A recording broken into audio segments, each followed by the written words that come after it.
As my mom once said about Manchester by the Sea, it's men being men around other men. Welcome to Keep It, Cricket Media's show about pop culture and politics and what happens when they smack into each other at an alarming speed. I'm your host, Ira Madison III, a television writer and Fall Out Boy fan. I'm Louis Fertel. I'm a TV writer and Jane Fonda historian. And I'm Aida Osman. I'm a TV writer and alleged comedian. Let's get into it. I thought it would be fun to talk about democracy in culture in general. You know, I'm talking about The West Wing. I'm talking about 24. I'm talking about Scandal. What are some of our faves?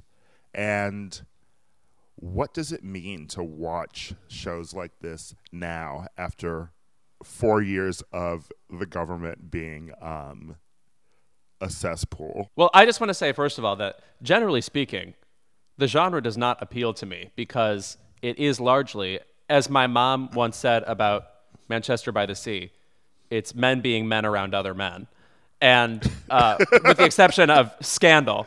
So I don't seek it out. I know, like, there are, in particular, West Wing obsessives, and that is still the reason we have Aaron Sorkin obsessives.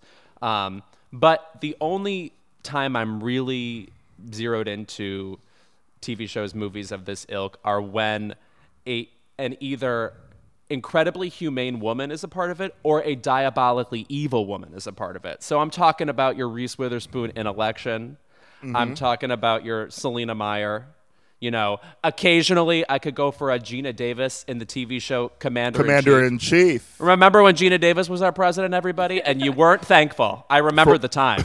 For one season. But for that reason, yeah, I've always felt somewhat alienated from this universe in the same way that I'm alienated from, like, police dramas because they're also full of men. I agree. I had trouble with political shows most of the time, unless they were satirical. And I think it's because I started watching, you know, getting really, really involved in entertainment and politics at the same time, which is about 2015, 2016. So it's like, how can you enjoy comedy about politics when we live in a political farce just every day? So satire stopped nourishing me. But I would say, if I had to pick, I love politician actors. Like, give me an air of desperation, like, give me morally corrupt, give me like a very frazzled, like, the optics are not good on this, like, give me Veep or Parks and Rec, because you get to see the hopefulness of democracy. I like entertainment that reminds me to be proud of democracy. For me, when I think about politics on TV and also the government, I think about the interview that I believe Aaron Sorkin did with Vanity Fair.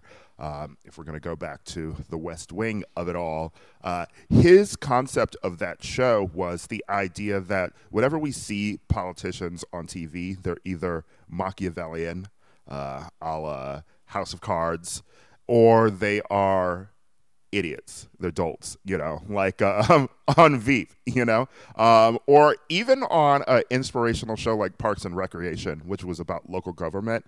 No one on that show is smart. Not really. Or it's a very checkered intelligence. Yeah. And so this show, and so the West Wing, the concept of that was to be, you know, a show that was as inspiring as watching a medical drama. You know, people who were real people who cared about their jobs. And what's so interesting is that show came at the tail end of Clinton's impeachment. And then the second season was into Bush's first term, you know, after that Florida recount drama. You know, so I feel that a lot of people loved this liberal fantasy of being able to see what government could be, or what they imagined it could be. And so many people, you know, got into government after West Wing because they were inspired by the show. And it just makes me wonder, is that something that we need now? Do we need television right now that has a positive spin on government? You know, reminds us of the halcyon Obama years, you know, something that is a correction to the Trump administration. I do wonder, you know, how much the role of entertainment television is, like, vital in educating and piquing interest in the political world. I think I wanted to be a lawyer because of How to Get Away with Murder. Like, it does have a strong effect on young people and their willingness to get involved in politics. I think yes. I think yes. I think now would be the perfect time. But I don't want to see anything presidential. I think I'm beyond that level of executive. I want to see more local and community-based television shows. Like Parks and Rec is a good example of sentiment. Like that's the sentiment that I would want to hear. I also think a major part of what people like about West Wing is now what's been institutionalized about the show, which is these monologues that make you feel like you're watching somebody in control. There's a safety level to watching someone dress down a rube. And I think at the time that was incredibly fresh. And now everybody everywhere is posing as an authority, or sometimes is an authority. And we get that fix of slaying somebody with a speech or attempting to slay somebody with a speech all the time. So it feels really anesthetized looking back. I would hardly say you're going to watch The West Wing and find like a rad point in there that hasn't been driven home a million times. I mean, our own politicians sort of do that even on Twitter now, right? You know, they think that they are delivering some clapback, some point. Ted Cruz does it every other day. Oh, God, right. With his salt and pepper beard and strange eyes, like very like Frosty the Snowman near the end of his life eyes. Yeah. I weirdly enough, as a Sorkin fan, as you all know from our discussion of the trial of the Chicago 7, I'm more of a Sorkin film fan and Sports Night. I really didn't get that much into The West Wing. Oddly, I rewatched it. Watched it all. I think a few years ago, but I was not a person who was into it when it aired, and I'm certainly not a devotee. I'm not listening to the West Wing podcast, revisiting the show. You know. Do you know what I think is weird about Aaron Sorkin is, I think I'm going to use the word checkered again. His movies and TV shows have a checkered past when it comes to casting the right actors to handle his dialogue, because it's of course incredibly specific, and there are people like Allison Janney or Richard Schiff who do it really magnificently, but certain people get so flat with it. Like I thought Jessica Chastain was super flat with it in Molly's Game. I thought Emily Mortimer was terrible with it in The Newsroom, you know. And I feel like the success of what he does hinges on someone who can be not just spitfire, but really look like they're coming up with these weird purple prosy things on the fly. It's a very specific skill set to have. Felicity Huffman had that skill. Oh, sure. Definitely. Yeah. Also, good show. I really enjoyed that show. Or focus on odd, flat characters, and then Jesse Eisenberg is the perfect casting. And I would say that I am more of a scandal person, you know? I like the Machiavellian mixed with some sort of aspirational fantasy, you know? I think that is a perfect blend of soap and also politics. That was fun, you know? I like the entertainment value. Just pure innocent fun. That is what I enjoy. And those have speeches, of course, but those are more emotional based, you know? There's the romance was really full blown on Scandal. And then it sort of became like insane dynasty level twists. And that's sort of what I enjoy. I've never been a person who can really sit down and watch like I'm being inspired slice of life by the government. Get slice of life show. Also, just because, I mean, a lot of those shows are just very white. And I think that, I would love to see some local government depictions, you know, like a show about someone like a Cori Bush. I would love to see something like that, see people of color, other minorities working within their communities in film and television, those kind of shows. Because I think we've seen enough aspirational white people shows, and I think we've also seen enough Machiavellian shows, you know, like we don't need another Ides of March. Wow, you really took me back to 2011 with that one. And a screenplay nomination that still makes me twinge.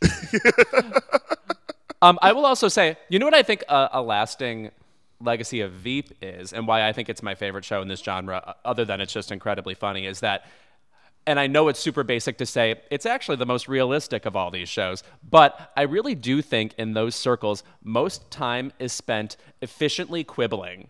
And I feel like that's not what happens on a show like The West Wing, where everybody sort of seem super professional all the time, and every moment is a big historic to do. Yes, to do. Yeah. Yeah.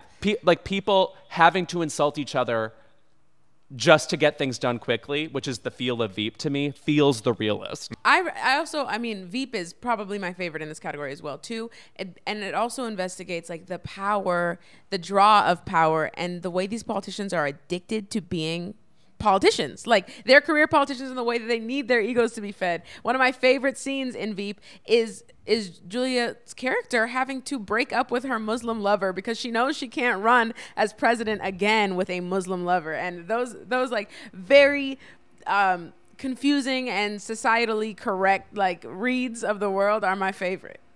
Mm-hmm. I have a question. We get so enamored with lush, sumptuous shows like The Crown, you know? And I think that that's also because there's still this air of sophistication and glamour that is afforded to the royal family, even though they are full of racists and Nazis and inbreds and people who were mean to Meghan. Right. Mm-hmm. Yeah. But do we have that in America? You know, I mean, we'll enjoy like a Jackie, which I fucking love, you know, but that's really more about Miss Onassis, you know? And then there's Lincoln, of course, but, you know, I don't know many people who stan Lincoln. And so I wonder, like, is there a reason why we're not drawn to cultural depictions of presidencies in the way that the Americans and British people love depictions of the royal family and that history? Well, also, by the way, we're still waiting for the definitive, like, pop cultural take on Trump, right? Like, I would say, like, The President Show finds a way to add freshness to the just utter onslaught of Trump jokes we experience in every given medium on every given show, on Twitter, Instagram, whatever. But it bothers me in a way. Like, why aren't we smart enough to, or is it just we don't want to watch it? In the same way that there still is not the definitive recollection of 9/11, really. You know, we had a couple of movies at the time, but nothing stands out to me as, you know, we had fucking Extremely Loud and Incredibly Close 9 years ago, and that just confused me. That did not add to my understanding of 9/11.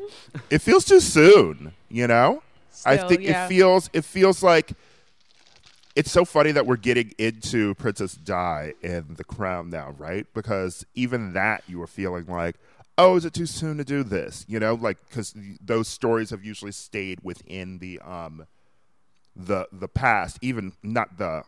Those stories have usually stayed within the past, not the most recent past, you know? And I think that right now I really don't want to hear what anyone has to say about the Trump administration because we've lived through it and there hasn't been enough time to show what effect it's had on society, you know? And I think that that is what's beautiful about The Crown, you know? I would say that I would love depictions of Lincoln. Maybe. We talked a lot about Abraham fucking Lincoln, and Trump talks about him all the fucking time, right? So there would be nice to get like a new definitive depiction of him that really reckons with the idea that, yeah, he freed the slaves, but like he wasn't, you know, he wasn't Jesus to the niggas, you know?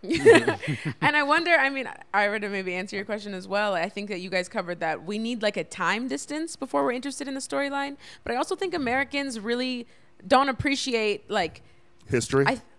that I think that we also like I think about the success of Shameless, the show. I mean, it's not a political show, but just that idea that Americans don't really like having that large of a psychic distance between the audience and the protagonist. Like, I think even though none of the legislation proves that we care about people in the middle class, I think that as far as entertainment goes, Americans prefer to see accessibility and like poverty in their lives, like right there portrayed in a very mirrored way. But we also love soaps and glamour, you know? Like, that's true. Whether it's a dynasty, whether it's a scandal, you know, so I think that if you did like Succession. A glossy series, Succession, which is, you know, political theater at its best right now, you know? I think that a glossy show about the Reagan administration in the height of 80s greed, that would be something that people could still watch. I mean, we need about 50, 60 years before anybody's ready to be like, yes, interesting. And I wonder if that's the case. I don't know if it's a hard and fast rule, but it feels like that's what appears in pop culture. By the way, I just want to say that Gillian Anderson's current move as a, I guess, wild character actress, I don't know if you've seen the preview for The Crown where she plays Margaret Thatcher. Bone chilling. She really does seem to nail it, and I'm frightened by her. I don't know. As in, get in my mentions and talk about it, because I didn't know she was capable of this sort of thing.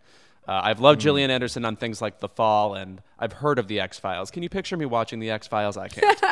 But well, she's also an amazing mother and sex therapist on Sex Education. Oh, and I love her in that too. Yes. And Hannibal. Right. Yeah. Love her. She's one of my favorite.